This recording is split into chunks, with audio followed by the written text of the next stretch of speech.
Everyone. This event is brought to you by the local affiliate of the National Alliance on Mental Illness, which serves Lower Fairfield County. We are a nonprofit member organization dedicated to improving the quality of lives of individuals and their families who are living with mental health conditions. NAMI offers 12 free and confidential support groups each month. These are in two types. One is called Friends and Family, and that is for family members of adults with a mental health condition. And the other is NAMI CAN for parents and caregivers of children and adolescents. We also offer free evidence-based classes. There's Family to Family, which is an 8-week program that we just started this week. That is for family and friends of adults with a mental health condition. And there's NAMI Basics, which will be starting October 3rd. That is for families with children with a mental health condition. We also have this speaker series, which is ongoing, and a book club that meets every other month on Zoom. Our next book is The Best Minds by Jonathan Rosen, which explores the ways in which we understand and fail to understand mental illness. This will be on Monday, November 20th, and you can find the registration on our website. So I encourage you to please visit our website for more information about all of these activities we have going on. The website is www.namisouthwestct.org, and I also encourage you to join NAMI. Now let me introduce Dr. Srihari, who will be talking to us tonight. He is the director of the Yale, Connecticut Department of Mental Health and Addiction Services STEP program. He's also a big supporter of NAMI and has been a member of the NAMI Connecticut board. Let me turn it over to you. Thanks, Susie. Let me make sure I can do this now. Here we go. Share. And hit. Good. So hopefully you can see my screen. It's really a pleasure to be here. And yeah, I've been affiliated with NAMI for a long time, and most recently had the privilege of being on the NAMI board under the leadership of Susie's husband, Joe. So it's really nice to be back. I have about 35 or so slides, so I expect to speak for about 40 minutes or so, and then hopefully there'll be enough time afterwards to take questions. So the topic here, as Susie mentioned, is a really exciting new initiative that our program STEP has been involved in collaboration with several agencies. Of course, the School of Medicine, where I'm faculty, the Department of Mental Health and Addiction Services, and also DCF in Connecticut. First, sort of disclosures, funding. So the work I'm presenting has been funded by several grants from the NIH, the Donny Foundation, and of course, very essential backbone support from DMIS and DCF. I don't do drug trials. I don't detail for drug companies. I have served on advisory boards, which are ways of having academics inform pharmaceutical manufacturers about the design and development of new medications. I also recently co-founded an LLC called Step Forward in response to requests from other states and other agencies outside Connecticut to have us help them implement the kinds of services we deliver at STEP. And this was the most efficient mechanism to contract and recruit people from my clinic and elsewhere to help with this knowledge transfer. And so this is something we do outside the state, and I don't believe this presents a conflict, but I just wanted to be clear about that. It's been a very exciting time in some ways across the US, where there's increasing interest to implement these models of care that I will now describe to you in more detail. So broadly, the first portion of my talk will be to, for some of you, this is a revisiting of knowledge you already are well aware of, the rationale and the empirical evidence for early intervention services for schizophrenia or schizophrenia spectrum disorders. I'm going to use that term to cover an umbrella of different illnesses that fall under that category.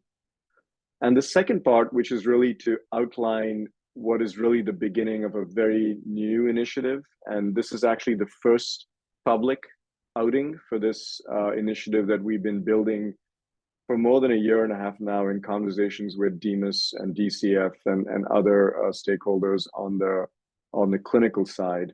But it's really appropriate that the first non-clinical description of this initiative is happening here at NAMI. So I'm very honored to do it here.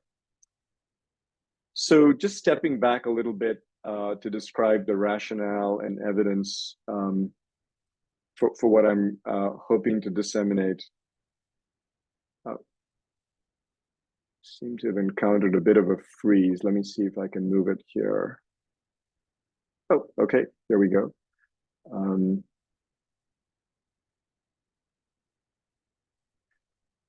So the schizophrenias are illnesses that are still a puzzle to us in terms of their specific causes and the mechanisms by which those causes, whether they're biological, psychological, and social, and likely an integrative mix of those, how they end up manifesting in the symptoms and the distressing signs and the disabilities and challenges of individuals afflicted with these illnesses. However, there's a lot that we do know, and part of what I'm going to describe today is really leveraging knowledge that's already available, that if implemented well, can produce much better results in terms of reducing distress, costs, and improving, of course, outcomes. What we do know about these illnesses from the epidemiological data is that there's a period of time on the left end of this figure prior to any onset of illness, which is often called the pre-morbid period. And what's meant by that really is simply that there's no evidence of any difficulties. Sometimes videos of children who were later diagnosed with these illnesses might reveal subtle signs, motor clumsiness, but in reality, the first evidence that there might be something beginning in terms of a chronic illness occurs later on in this period that between the onset of illness and the first episode that people sometimes describe as the prodrome, and we now call the high risk phase, where individuals in their early to mid-teens might have difficulties with academic functioning. They might become more socially isolative, which is very hard to tell from normal developmental challenges. They might even have subtle symptoms. For example, being in the shower and hearing their name being called aloud, which is a very common experience, which most of the time does not mean that the person is going to have psychosis, but sometimes can. And so this is a diagnostically very ambiguous phase until the first episode, the so-called first episode. And what we mean by that is very frank, florid symptoms that most clinicians, and often it doesn't even take clinicians, but where they can detect the presence of a psychotic illness, and where there's clear evidence that care can be beneficial. This is a diagnosable state. What follows after that, which is the jagged yellow line that you see after the first episode, is an attempt to describe what happens all too often in usual systems of care, which are marked by relapse, readmission, the beginning of treatment, often in acute settings, emergency rooms or hospitals, but that are sadly often followed by discontinuation of treatment, relapse, readmission, and so on. And these first 3 to 5 years have been described by researchers now as a critical period during which much of the deterioration that will occurs during those first few years. So individuals reach a plateau usually after that period, and that's typically when they engage in outpatient services on a regular basis. And the course after that for most people is one of recovery. It's not decline or deterioration, it's recovery, but it's a very slow recovery that you can see spans out from the late 20s and early 30s all the way out into the 60s, where young individuals will, in the main, never quite recover the pre-morbid levels of functioning, because during that critical period, they've often suffered, what can be summarized as a loss of social tenure. They've dropped out of college or not made it to college from high school. Excuse me. So can you still see my screen? Seem to be having some issues here. Let me go back. Susie, can you still see my screen? Let me know if you don't. Otherwise, it's not on slide presentation now, but we see the taskbars, but I do see your screen. It did look funny for a minute. How about now? It's not on slide presentation, but we do see your PowerPoint. Now it's on slide presentation. Yep. Oh, good. Okay, thank you. Sorry about that. So this loss of social tenure during the critical period occurs in ways that I know many of you are familiar with.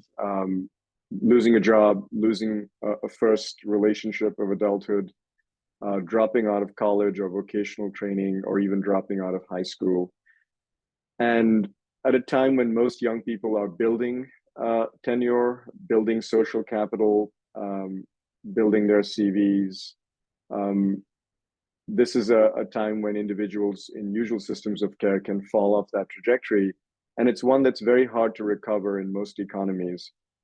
And so the goal of much of early intervention services is actually to try to reduce or even avoid or completely lift up that plateau so that when ongoing treatment begins, it begins at a much higher level that allows for recovery closer, ideally back to where the person would have expected before they had their first episode.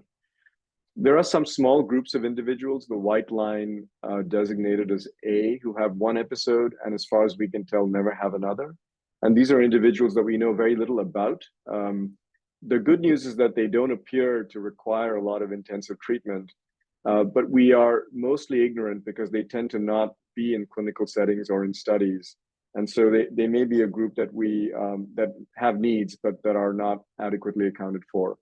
And then the group C, which is less than 10% of people with chronic psychotic illnesses who don't respond to current levels of treatment and deserve our care, and often are overrepresented in chronic care settings where individuals require assistance with everything, housing, transportation, basic needs, and so on.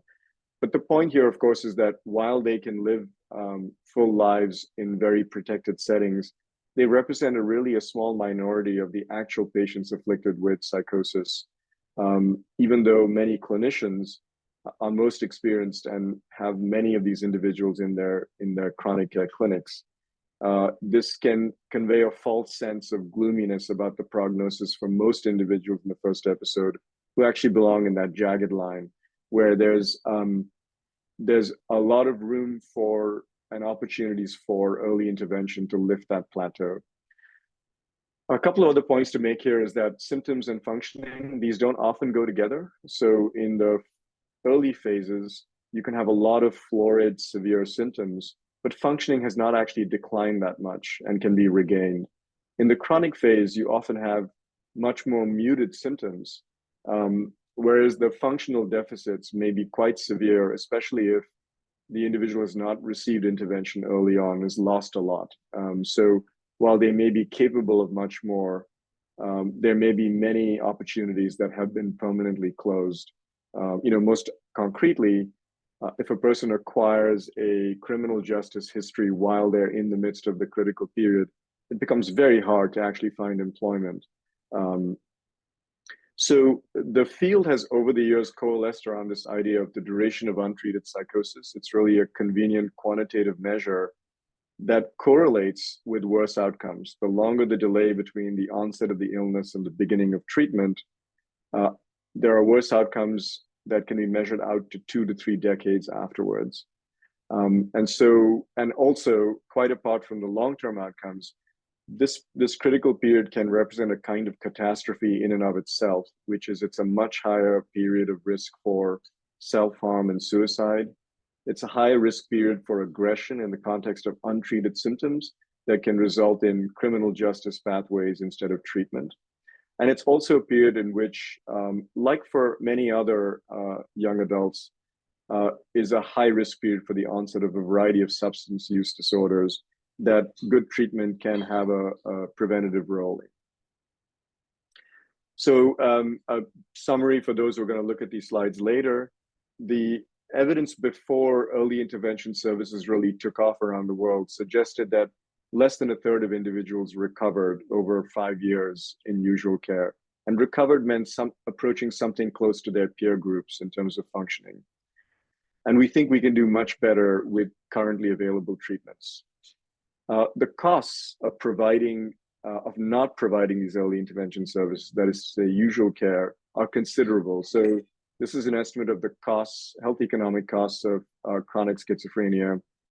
And the point to make here is that the direct costs, which are measures of costs of emergency room, inpatient care, jail nights, is significant, but it's only less than a quarter of the actual overall costs. Most of the costs are indirect.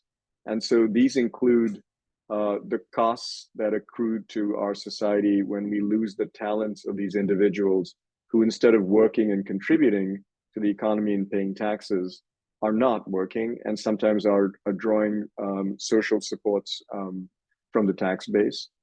But also, crucially, a big area of cost that health economists have quantified are the costs for the extended family members who are taking time off from work. So in some ways, this is a measure of the care that these individuals receive. And of course, as parents, we would never begrudge the time and effort we need to take care for individuals. But the point of monetizing this in health economic terms is to describe the extent of the impact on the economy at large and what it would mean for us to have a better early intervention system would mean that we would stop paying effectively what is a societal tax that we pay for the lack of early intervention services. We're just paying for it in other ways, out of either our federal or state taxes or lost wages because our employers are paying more for insurance. And the billions are always hard to keep track of, but just to give perspective, affective disorders, mostly depressive disorders that are far more common, are in the same ballpark in terms of cost. So schizophrenia punches well above its weight in terms of cost, even though it's far less common, in part because our current approaches to treatment are ineffective at preventing all kinds of damage that can occur. And I have a hopeful story here on this, which is what I'm going to be presenting. So in Connecticut, just to bring it back home, the current state of best practice actually includes good care across the continuum. It's just patchy. It's not available everywhere in the state. So in New Haven at Yale, for example, I know many of you know of the Prime Clinic, which focuses on this period of clinical high risk, and essentially currently is still a research enterprise to try to identify reliably those individuals who will go on to have a first episode so that we could mount interventions, trial and test interventions that might delay or even potentially prevent the onset. So this isn't ready yet for rollout in usual clinical services, but it's a very active area of investigation that, in fact, I know NAMI has been involved in supporting, and there's a very large funded study occurring in several countries around the world in 2 large teams that are trying to find biomarkers that will help us better identify those who are at risk of having a first episode. So I'm not going to talk about that today, but I just want to point out where the future is that if we were to build a better network of service delivery for people after the first episode, when this new knowledge arrives about the clinical high risk phase, we'll be in a much better place to start implementing that as well.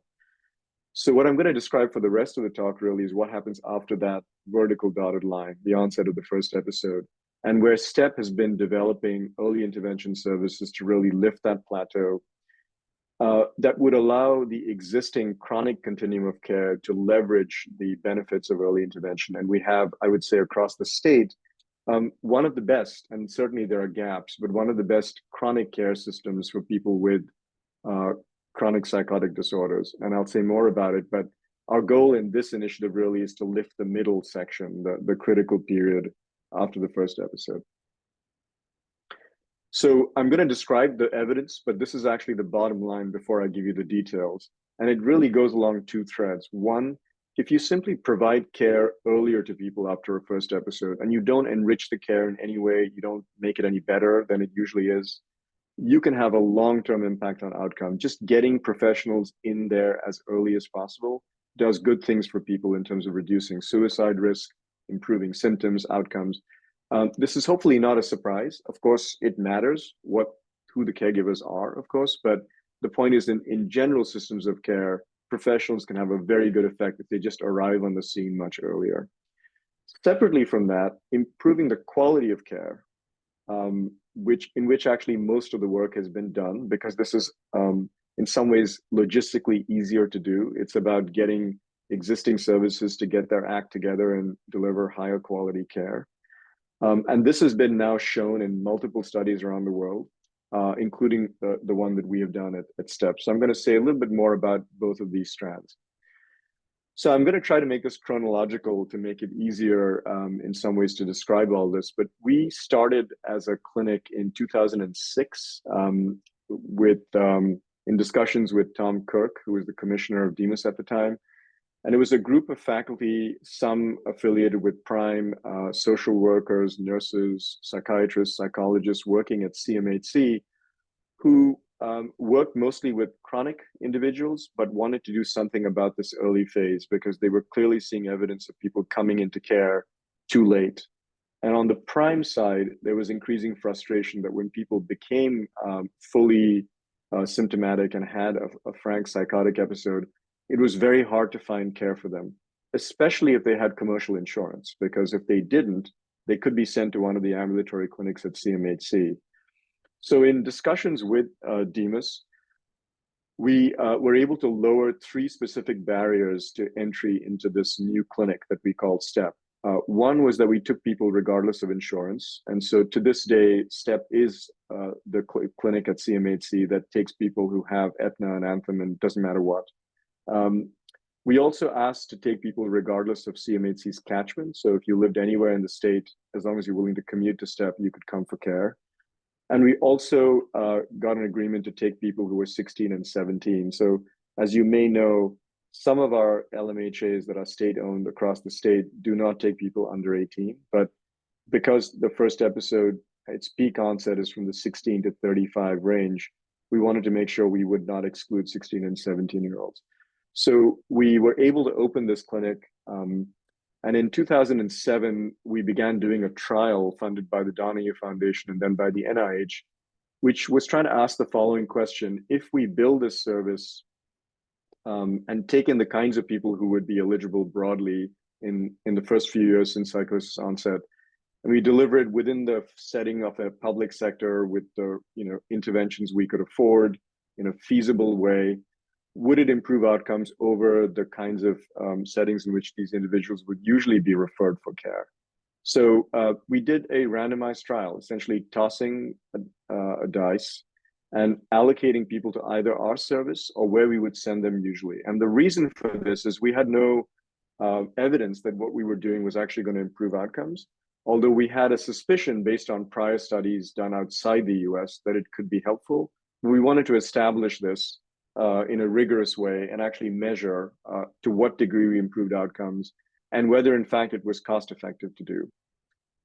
And in a nutshell, these are the results. And I've put citations below for those who want to find the articles. Email me if you'd like me to send you PDFs. This is a summary slide, but the bottom line basically is for those who were randomized to receive STEP care, within the first year, they had a 46% reduction in their chance of being hospitalized.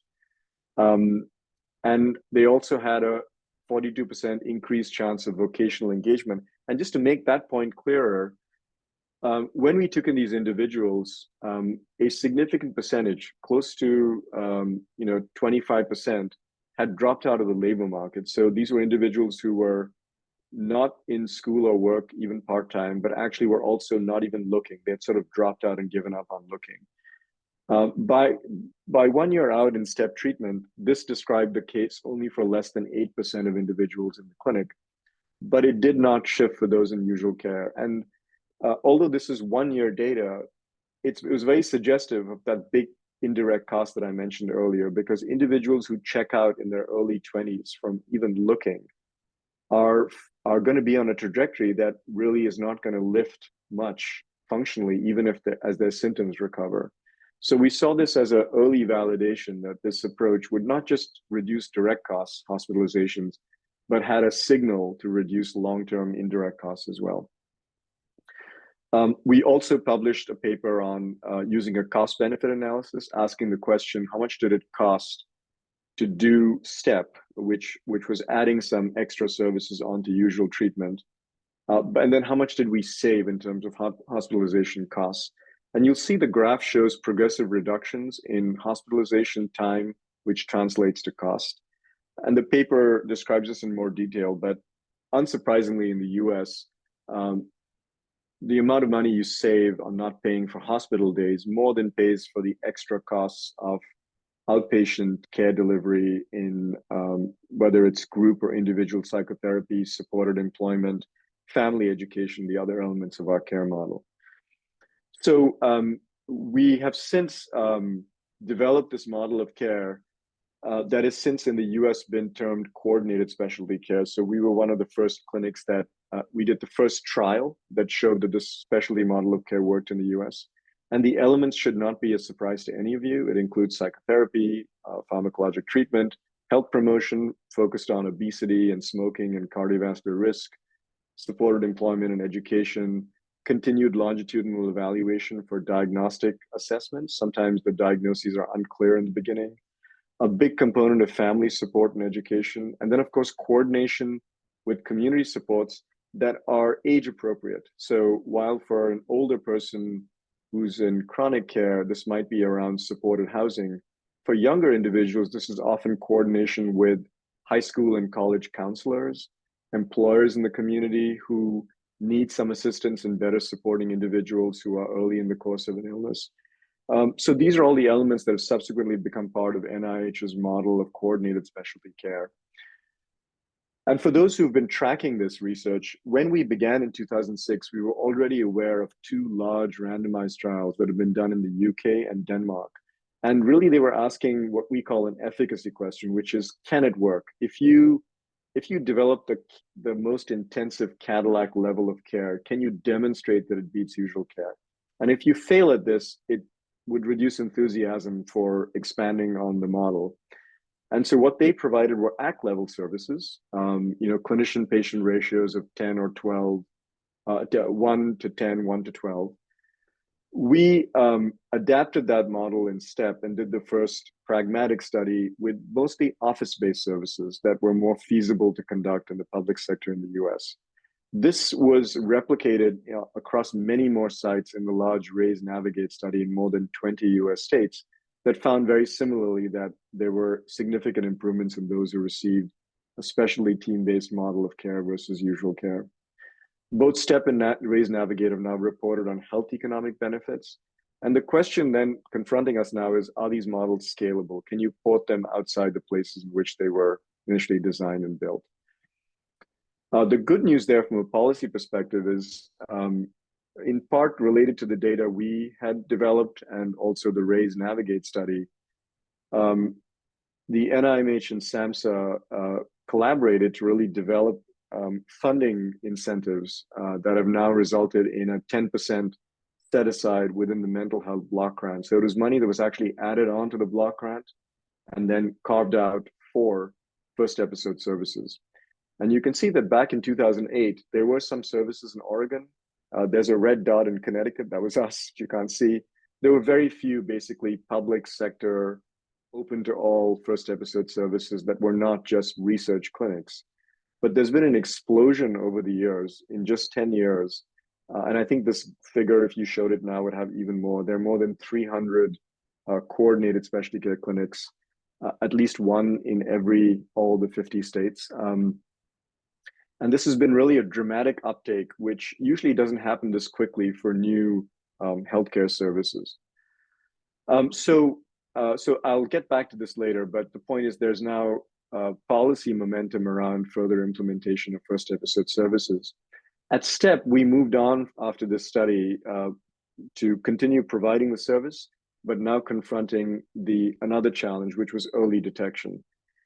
And the reason we waited to do this is that we wanted to make sure we had a clinic that really had demonstrated better outcomes before mounting an intervention to bring people into the clinic faster. And with another NIH grant, we ran a study, an early detection study, and we named the campaign MindMap. We ran this for 4 years.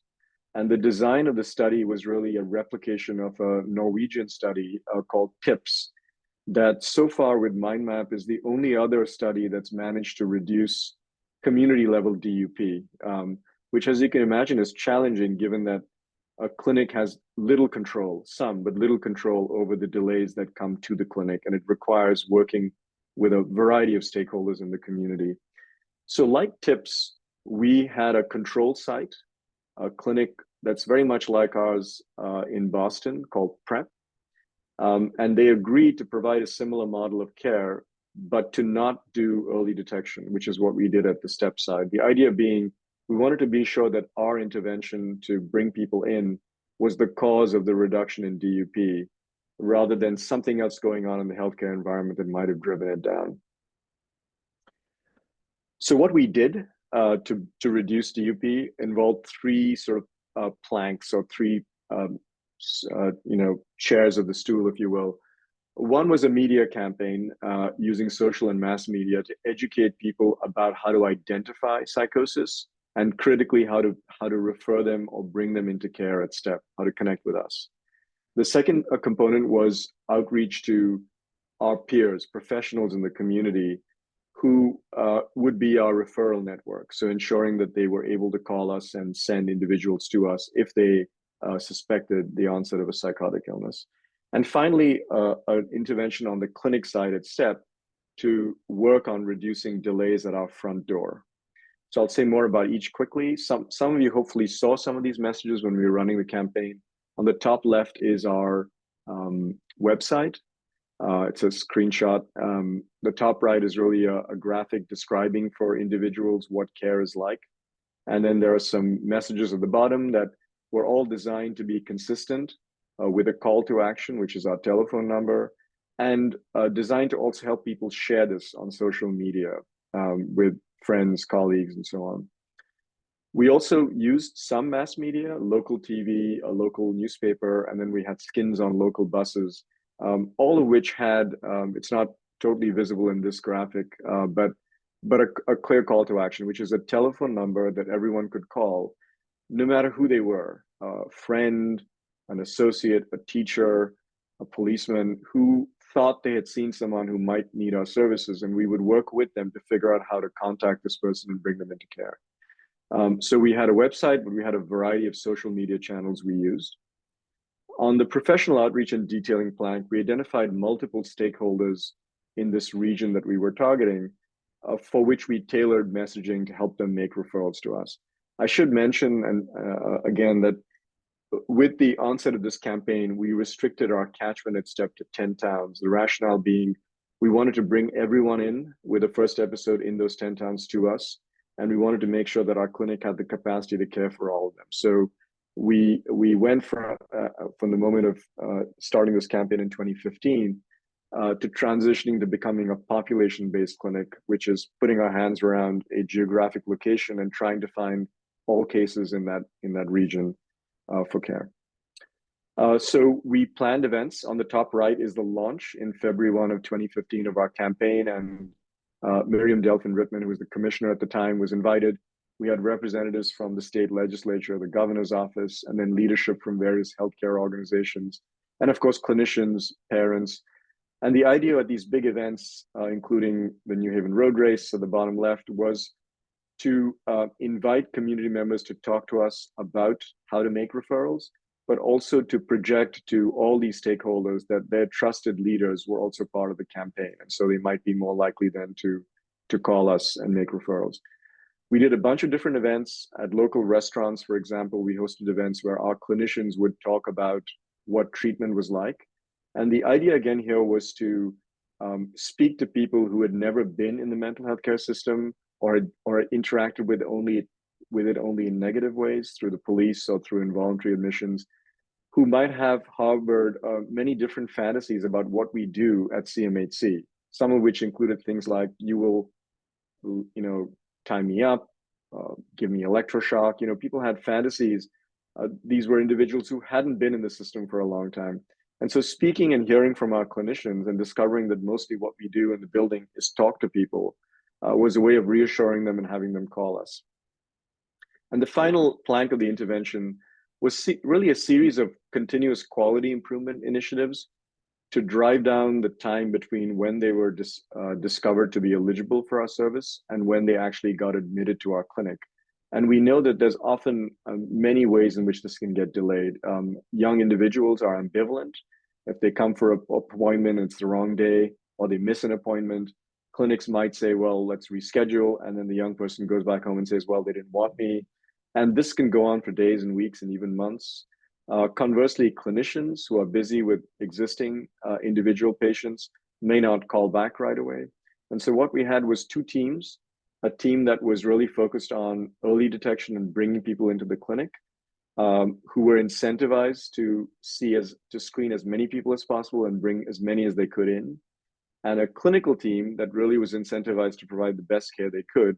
But they met every week and problem solved around this handoff process, where in essence, the clinic agreed to lose control of its front door. In other words, there was no wait list allowed. And we were able to drive down that delay to less than a week for most individuals, sometimes just a few days. So I'm rushing through this, but did it work? And we published the results. These are all the same results, just in different units for people's preference. But we were able essentially to halve the delay across these 10 towns from about 10 months from before we launched this campaign, that progressively fell down over the 4 years to 5 months.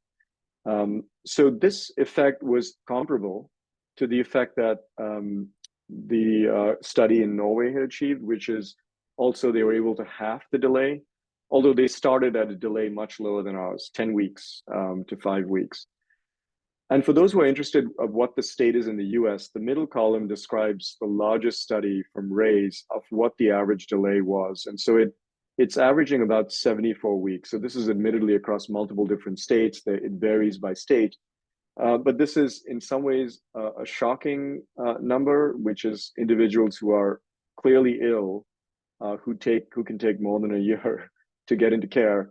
But it's also somewhat expected given how long these delays can occur, even in more organized healthcare systems elsewhere in the world.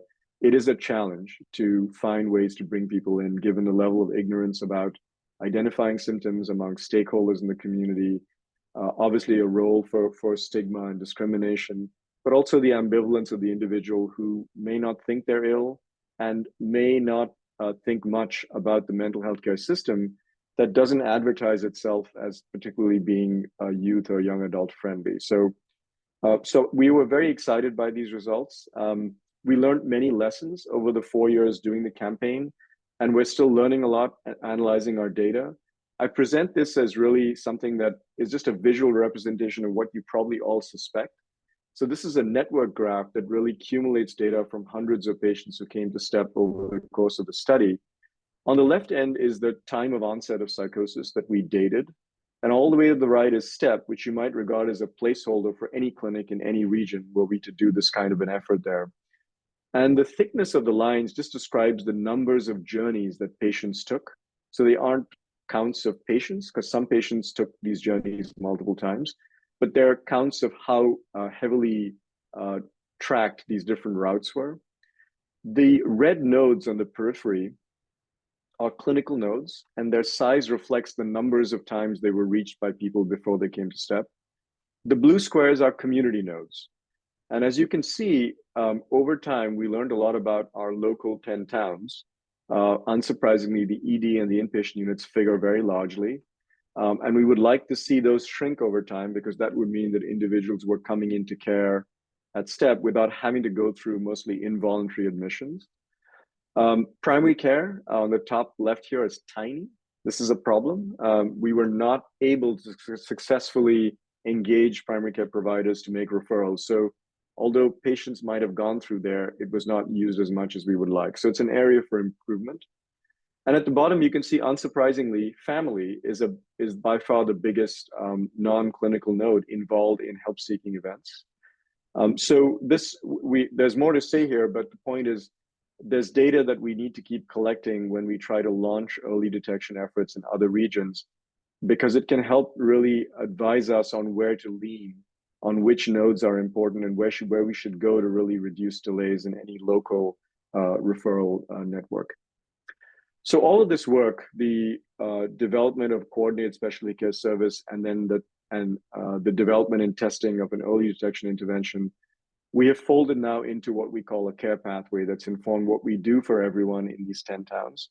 We provide early detection. We provide a structured assessment, usually for the first 3 months, because it often takes that much time to engage someone and get enough information to offer a thoughtful diagnosis, where sometimes we might even decide the person is in fact not the best fit for coordinated specialty care. They may have some other disorder that needs to be referred elsewhere. We then move to module C, which is coordinated specialty care. And then at STEP, which is based at CMHC, after 2 years of care, we transition individuals to usual care services. And that could include services in private nonprofits outside CMHC for those who have commercial insurance, and for those who don't, transfer to one of our ambulatory teams at CMHC. I can say more about this. This is something we need to do to keep our front door open. But there are other ways to step down care in agencies, for example, that are private nonprofits that could keep individuals with commercial insurance and keep billing, but don't need to have them in a intensive specialty care model anymore. So just to summarize this first part, and I think I'm doing reasonably okay for time. Okay, we've demonstrated improving access and care quality, and we've done this within a public-academic collaboration, where we were able to provide care within the setting of a public sector clinic, but to people with all kinds of insurance or none. And we do in Connecticut have the first demonstration of DUP reduction in the US, which is exciting because I think this data is relevant to the kinds of ecologies that we deal with in the US. So I'm coming now to the part of the new initiative, which is just a few slides. And really my goal here is to inform you about something that we've been working on building a plan for, but is really still in the early phases of implementation. So in thinking about how we might disseminate quick access and good quality of care across Connecticut, we regarded these red icons, which are really the local mental health authorities, as a kind of public backbone that we would be able to work with to build this system out. The advantage, of course, is that they all have catchments. And so this allows us to cover, in a population health-based way, everyone in a region. And we can, with census data and some epidemiologic estimates, get a guesstimate of how many new cases we would expect. So I'm speaking to you in Southwest, and I highlighted region 1, which, based on the population age structure, we estimate about 75 to 80 new cases of psychosis a year. This is not all psychosis. This is psychosis that will end up with chronic schizophrenia. This does not include purely substance-induced psychosis or other causes that are probably 3 times that number. But when we look at these numbers across the state, the rough number for the whole state is about 500 a year. So it's not an immense number. It's not very small either. And given the costs of poor early intervention on long-term burden, we thought this is a problem we could get our hands around in Connecticut, and ideally make Connecticut a model state for how you might build and integrate coordinated specialty care with early detection, do both to leverage the best outcomes. So as we talked about this, I've written about the topic too, but this is how I think we should not try to disseminate the model, which is some version of people develop a model in a research setting. It shows evidence of impact. We're very excited, but then we want to manualize all the structures and processes that that particular model used, and police all the other clinics to follow that structure and process to deliver the outcomes.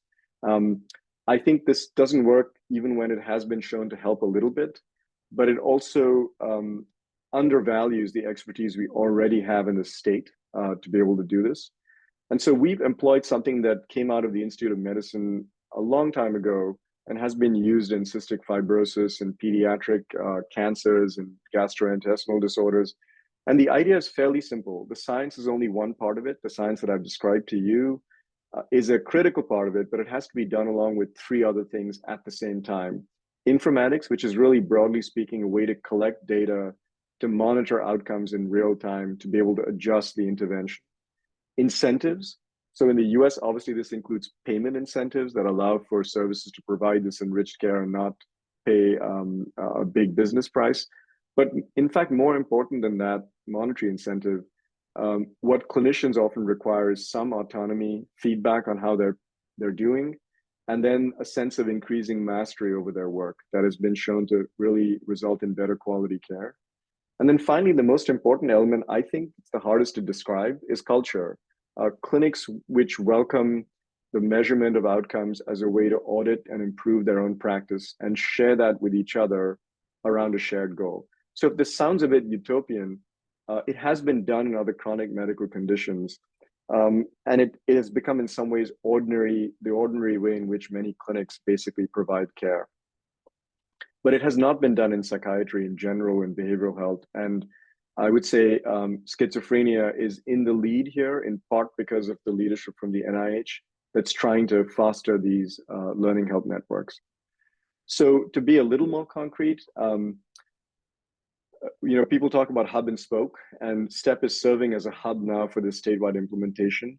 We used to be a spoke at like the bottom right, which is that we were a spoke with porous lines, dotted lines with our healthcare organizations. So we shared staff who kind of worked part-time on STEP and part-time in the chronic teams, and that worked fine for a while.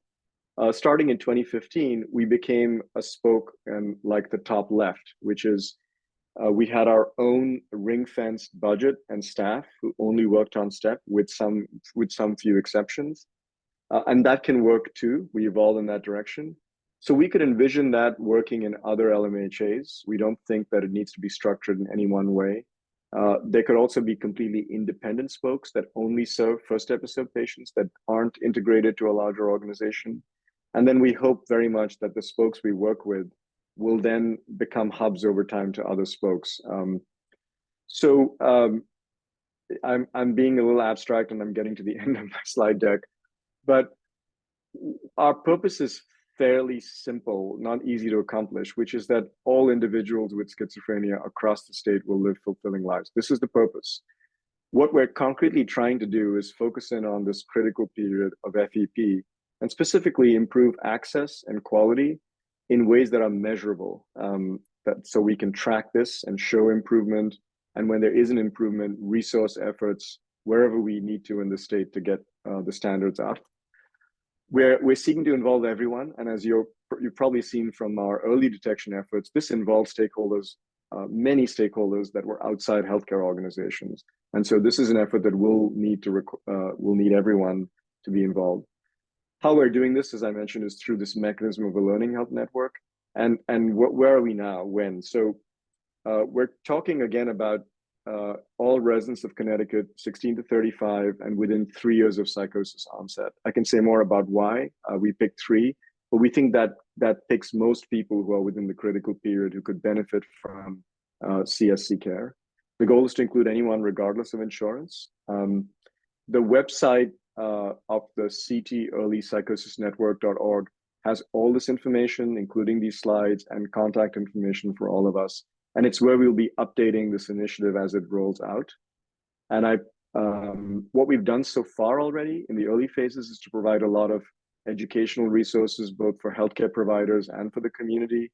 Some of you may have attended our family workshops, but we also have ongoing consultation services to clinics around the state that can call us and speak to any of our clinicians to assist them with the management of individuals they have in their census.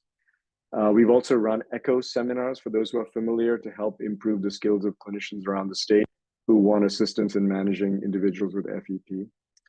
But what I'm really excited about, and we've begun to think about So we've done what I would call maybe soft launches. And in phase one, our focus will be on really access. We're not getting to quality of care at this point yet. What I mean by that is we're going to focus really on understanding and improving pathways to care across all regions of the state and reducing DUP. And the way we're going to do that is we have staff who we've trained that are assigned to each region. They are early detection and assessment coordinators. And their goal will be to assist individuals who are not currently in care. So they've either never been in care or they were in care and dropped out, to get back into care and to connect them with the local mental health authority in their area. So we are going to be working with that LMHA to improve the speed with which they engage and enroll those individuals. We're also going to be collecting data on the pathways to care and the DUP. And we're going to have this ideally across all regions over time to be able to decide where to allocate resources to improve those metrics. We're also beginning to work on phase two, but it's not ready yet for rollout, which is thinking about ways in which those LMHAs, assisting them with measuring the outcomes of their treatment over time, and then building a network that will help the sharing of lessons across these LMHAs to improve those outcomes over time. So phase one and phase two are obviously very closely related. We're just rolling out phase one at this point. So I'll leave this slide up because I think this is where probably it's the most concrete, and I'm happy to take questions. But I'm done, Susie. Sorry to go over a little bit on my plan. Oh, no, thank you.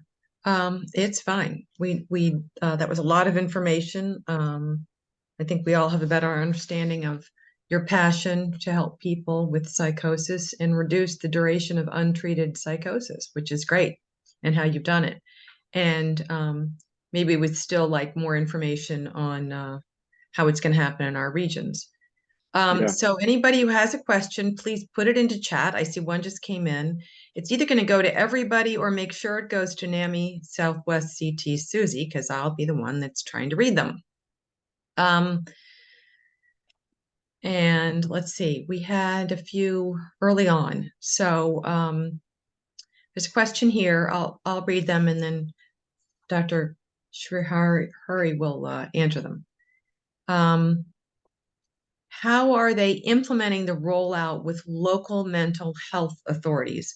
I would also ask you, as you talk about that terminology, local mental health authorities, who are the local mental health authorities, for instance, in Catchment 1, which is this lower Fairfield area, if you can answer that. Sure. This is the Greater Bridgeport Mental Health Center, and this is the Du Bois Center. And so these are state supported. Some are state owned, like CMHC, and others are private nonprofits that get some state grants, but also bill commercial insurance. And they have catchment responsibilities, and they have a lot of expertise in caring for individuals with chronic, serious, persistent mental illness, but traditionally have not had specific services for the people in the critical period. So we chose them in part, and I've written a little bit about this to try to describe the rationale, because I think they do represent a kind of backbone public infrastructure to begin this rollout. We certainly want to be inclusive of all healthcare organizations, but these are the ones that the state has a working relationship with and that have committed to helping us think through this rollout and beginning to do this work. The how question, so I was deliberate in leaving out a lot of details, and the reason for that is we are still working some of those out. Concretely, each region, so region 1, bottom left, has an assigned individual that we have trained who is going to help us find individuals who are not in care, do some brief assessments, communicate this to the LMHA, and help that individual and family engage with the LMHA, and then assess whether they actually engaged. So a sort of a quality assurance test. That's the work in phase 1. We are, as in the next few weeks, going to be meeting with each LMHA and working out the operational details of when we get a call, who will we send them to? We have over the last several months met with all of them and all their leadership. It's been a really wonderful set of meetings. We have a very committed, motivated set of agencies and leadership who are on board with this mission, but have obviously a lot of questions about operational details. So what I've described to you today is sort of the vision and the infrastructure. What's going to follow now is the work, the operational work.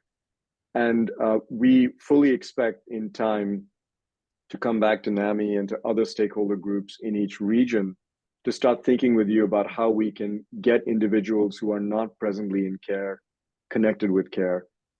There are individuals I know that who are in care who may, for a variety of reasons, be dissatisfied with their current care.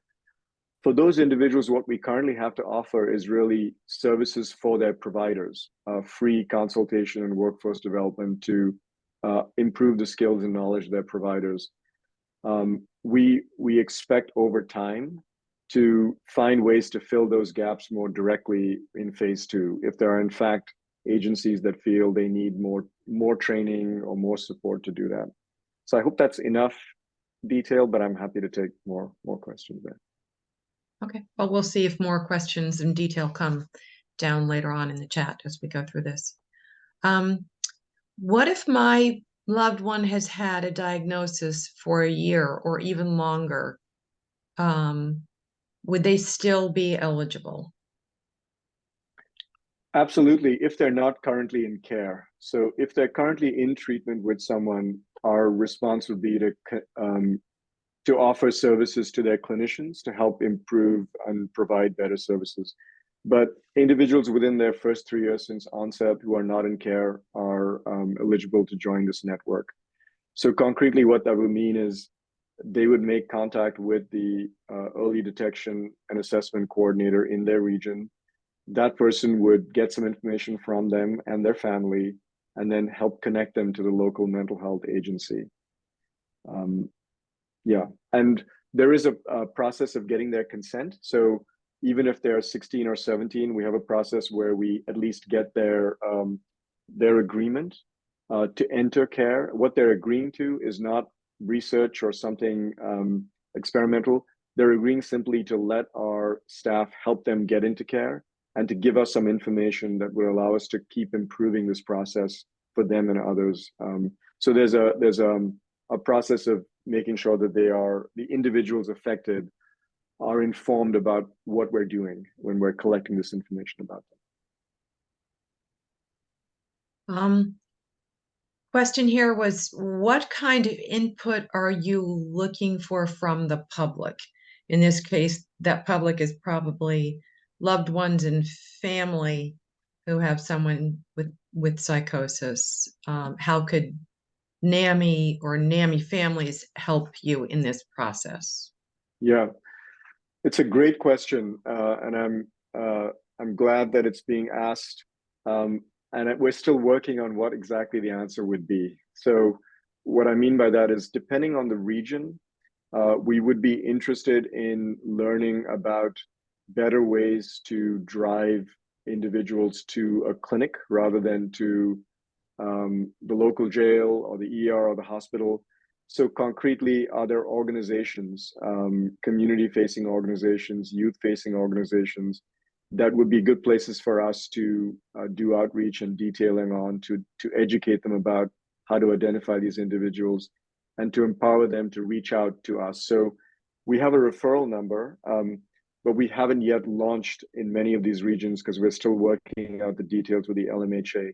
But at the point when we do launch, for example, let's say in a month or so in Region 1, we would be hoping to get assistance in spreading the word in the community that if you think you know someone who might have a psychotic illness, here's the number to call. They will help you problem solve and figure it out. But I'm sure, as members of the community, could have a role in helping that individual person, whether it's a college counselor or a family member, navigate the system through and reach out to us. So there are concrete ways in which I think family members can help in this pathway to care that I know NAMI already does and is already a resource for. But we might come knocking for other kinds of information. particular challenges in that region that have made it difficult for people to access our clinical providers that might be very region or town specific. So I guess broadly speaking, we would come to you for information and guidance, and we'd come for you for helping us get people to care. We do plan, and we're, as you can see, this is really at the ground level. We do plan on soon building a stakeholder advisory group. And so obviously NAMI would be one group we would come to first. So there are ways in which organizationally we would want some of your membership to be represented in helping us audit this process across the state as it evolves. So STEP would be responsible for preparing reports of how things are going in different regions. And we would want to have members of the public look at it and tell us whether these are meaningful outcomes and what else we should be measuring, for example. Right.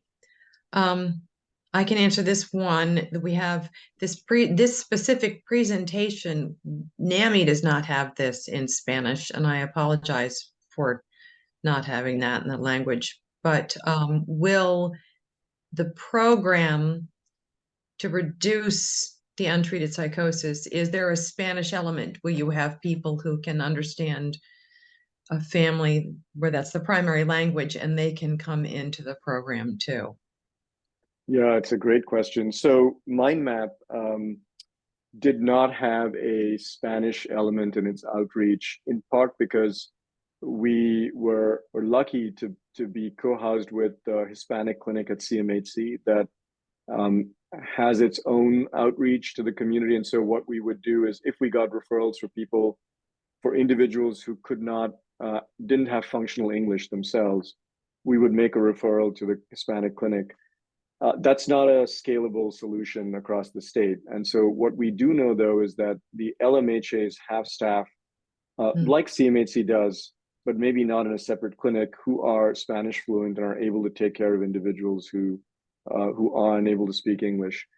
What we will need to do for our outreach campaign, though, is to translate a lot of the MindMap messaging into Spanish as well. So that's a task to be done. Yeah. The good news is that the agencies are ready and able to take individuals, who speak only Spanish. Okay. Trying to get this. Whoa. Okay. Another question. Having worked for the state of New York as a clinician with the older chronic population, some younger individuals too, but working that job for 35 years, do you make connections outside of Connecticut with your particular program, or can you provide outside references for New York? Yeah, so we get referrals all the time from people out of state. So SAMHSA actually maintains a list across the US. If you Google SAMHSA first episode psychosis treatment locator, you'll probably find it. But if not, just email us. Our website has or call our number, and our assessment person will give you the information. New York specifically has a statewide initiative. It's called On Track New York, and they have, I believe, more than 15 and probably more than that coordinated specialty care clinics. So it's probably the state that has one of the best developed networks across the state providing these services. Okay. What if a loved one has had fairly good treatment from medication and therapy, but nothing from vocational? Can you, enter into this program for part of the program, or are there ways to get that piece filled up? Yeah, that's a great question. So we were built as a specialty team that provides all the care. So we're not designed to share care. In part because of safety issues, it's hard to coordinate across agencies and, in real time for someone who may need to go to the ER and so on. However, it could be the case that at the LMHAs that we're working at, we know this, First episode patients are cared for often in different kinds of models. Some are on ACT teams, rarely. Some are on CSP teams. And could imagine that within an agency, there may be sharing of resources around vocational rehabilitation services. But if the question is, can my family member retain their private therapist and also have them participate in the local agencies? I think that's a reasonable question that would have to be posed to the local mental health agency. In principle, I don't see a problem, but if they have a team like ours, it's in practice very hard to actually pull off because we try to integrate and work as a team and share information. Yeah. I'm sure that was also important to some of your measuring and getting data as to the success of the program. It had to be sort of sure full wraparound to the treatment. Yeah, I think the advantage I would say of working as we are with DMIS and also DCF is if all the individual requires, if they have an excellent alliance with their private providers and all they are missing is some vocational assistance, there are ways to get access to those services that don't require that you become a patient of the LMHA. And so this is another conversation that, I think reaching out to the LMHA now can help move things along because they are also all orienting towards the needs of this first episode population. So there may be more flexible ways to support care in the community that doesn't require persons coming into the agency. But I don't want to speak for them. I think this is part of these conversations we need to be having. Great. Question from the NAMI Connecticut Public Policy Committee. To what extent does STEP use the open dialogue model? And are all clients required to receive medication or can they decline?